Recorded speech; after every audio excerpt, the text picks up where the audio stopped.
Hello and welcome back to the Tezumi YouTube channel. I'm David and today we're going to talk about koicha, or thick tea. I'll walk you through the differences between koicha and usucha, as well as some of koicha's history and its place within the Japanese tea ceremony. After which, I'll show you how to knead a bowl of koicha and how to drink it. So without further ado, let's get started. When you think about matcha, you probably think of the thin, frothy, light green version of the tea, which is the most common way of drinking it straight. That is called usucha, or thin tea. In contrast, koicha, which means thick tea, is a much more concentrated and textural experience. While usucha may be the most common way to drink matcha straight these days, koicha has historically been the central focal point of the tea ceremony and is the type of tea that a lot of tea enthusiasts, especially matcha enthusiasts, prefer to drink. However, the differences between usucha and koicha go beyond the way the tea looks in the bowl. Historically, usucha was only made using lower quality tea leaves, whereas the good quality tea was reserved for making koicha. Because koicha is a thicker, more concentrated drink, you need higher quality tea leaves, otherwise it becomes really bitter and very unpleasant to drink. In the early days of tea, matcha wasn't sold in its powdered form the way that we know it today. Instead, it was sold as the unground form, tencha. This tencha, which looks like little green flakes of tea, would then be put into little paper bags made of washi paper on which the poetic name of the tea would be written. These paper bags would then be collected together and placed into a large ceramic jar called a Chatsubo, or tea jar. Here is a mini version of one of these Chatsubo. To protect the high quality tea in the little paper bags, the area around the bags and the jar was filled and packed with lower quality tencha. It was this tencha that would be ground and drunk as usucha, while the high-quality tencha stored in the paper bags would be reserved for serving as koicha. After the chatsubo had been packed, the lid would be sealed with more washi paper, like this one here, which is brushed with nori glue to seal the jar for a few months. Historically, chatsubo were treated as very high-status objects, and they would be paraded through the streets with guards and everything to protect the precious tea within. The high regard to the precious tea within the chatsubo is still respected today, as the packing of chatsubo remains a relatively close-guarded secret. I packed this chatsubo myself and I wish I could show you some of the behind-the-scenes footage, but alas, it must remain a secret. But I did manage to sneak a little photo. While the practice of packing tencha into chatsubo is no longer as common today, the distinction is still made between high-grade tencha being used for koicha and lower-grade tencha being drunk as usucha.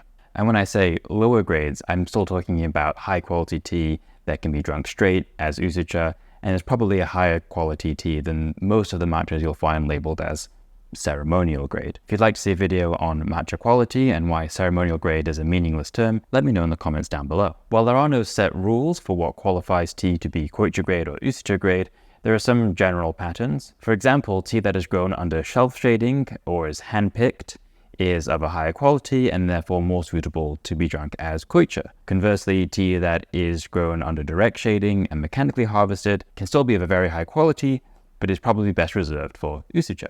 At the end of the day, it's really down to your personal taste preferences.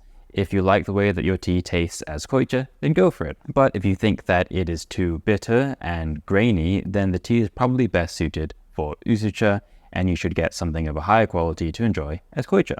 Now, coming back to the chatsubo, after the tencha has been sufficiently aged for about 4 to 6 months to allow the tea to become round and mellow, the seal of the jar is cut in an elaborate and very formal ceremony called kuchikiri, meaning the cutting of the mouth of the chatsubo.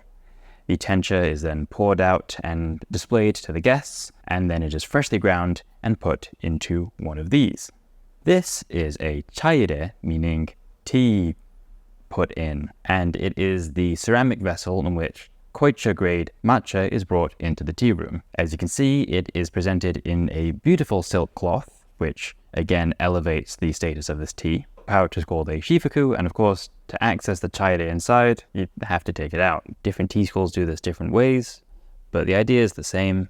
Undo the knot, pull out the cord, open the silk pouch, and reveal the ceramic wonders. So this is the actual chaire. These are made out of glazed stoneware, usually, with an ivory lid, traditionally, though modern ones will have plastic or wood, with the bottom of the lid being covered in some metal foil. Traditionally, this is gold, because gold was thought to keep the tea really pure. As you can see with the layers of silk and ivory and gold, koicha is treated with a much higher level of respect and formality than usucha, and this is because, again, the tea is of a much higher quality. With that historical and cultural information in mind, let's make a bowl of koicha. Today, I'm using Uta-no-Mori, a blend by Rishoen, which is one of our highest grades of matcha.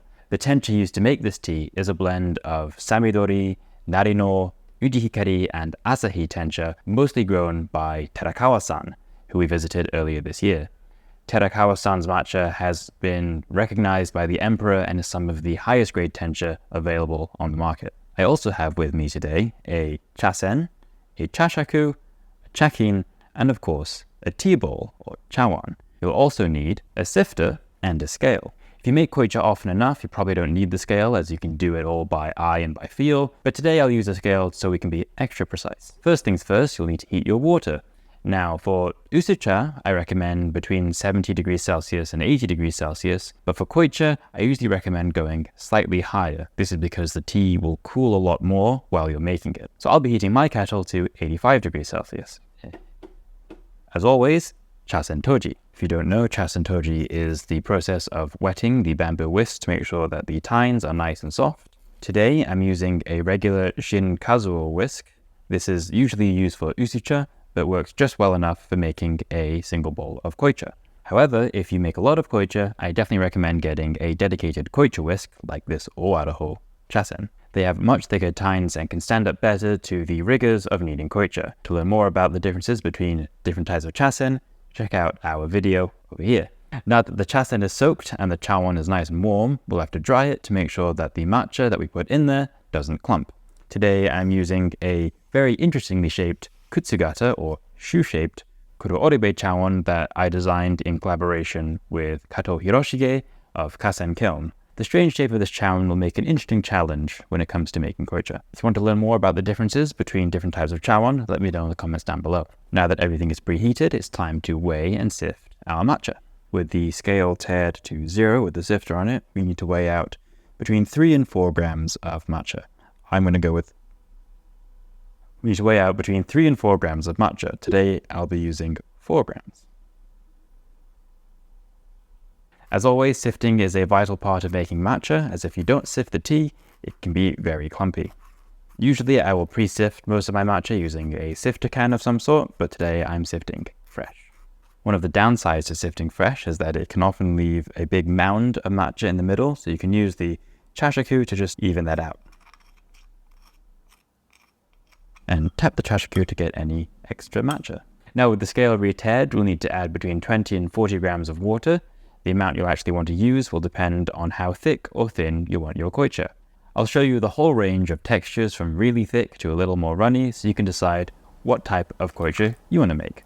So now that the tea is added to the water, the first step is to gently make sure that all of the tea is wet, so there'll be some parts of the tea that are dry. So you can just use the chasen to gently introduce them to the water. Say hi tea, hello water. At this point, your goal is to break down all of the clumps of matcha using these outer tines by pressing them against the side of the bowl to crush them into a fine paste. You'll know when the tea is ready when there are no clumps and it is nice and shiny with a lacquer-like or glossy appearance. Now, this is really thick koicha and be quite hard to drink, so if you want to go a little thinner, you can. Adding a little bit of extra water is good to keep the tea nice and hot. So if it is too thick to start, you can always thin it out. At this point, I'm just mixing the water with the tea to make it all nice and even. So this texture is roughly how I like my koicha. Quite thick, but not too thick, so it's undrinkable. But if you want to go a little thinner, you can. This is about the thinnest I would go for koicha. Nice and runny and easily drinkable. So now that you have the koicha the consistency you want, it's time to enjoy it. Itadakimasu. This tea never fails to impress me. It's always incredibly strong, incredibly vibrant, and yet with a mellowness and a softness that really rounds it out. Koicha is hard to describe in words if you haven't tried it before. It's not just having the same flavor as Usucha but concentrated. It actually brings out different flavors of the tea than you usually find in the Usucha. Traditionally, in a tea ceremony setting, there would be enough koicha in one bowl to give every single guest about 3 sips, and the bowl would be presented on a silk cloth, again elevating the koicha from Usucha. This bowl would then be sipped from, cleaned, and passed to the next guest. Today, however, it's just me, so I'll finish this bowl all by myself. As you're able to tell, you might need some way to clean your mouth when drinking koicha.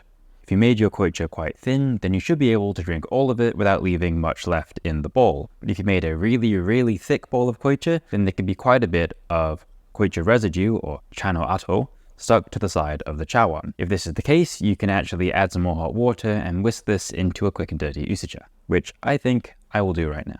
Pouring the hot water over the chasen helps loosen up any of the koicha stuck to the tines. From here, you can use the chasen to scrape any of the koicha stuck to the walls so it falls into the pool of water and whisk away. You might not get a perfect layer of foam on top, but that's okay. This is just bonus tea anyway. So there you have it, a bowl of koicha and a bonus bowl of usucha. If you've never tried koicha before, then please give it a go. If you love matcha, I'm sure you'll love koicha. It's a very rich and very intense experience, and there's nothing quite like it. If you enjoyed this video or learned something new, please give us a like and subscribe. If you have any questions, comments, and ideas for future videos, please let me know in the comments down below. As always, I'll leave links to the tea and teaware that I used in the video in the description, as well as a link to my written guide on how to make koicha. Thank you very much for watching, and have a nice day.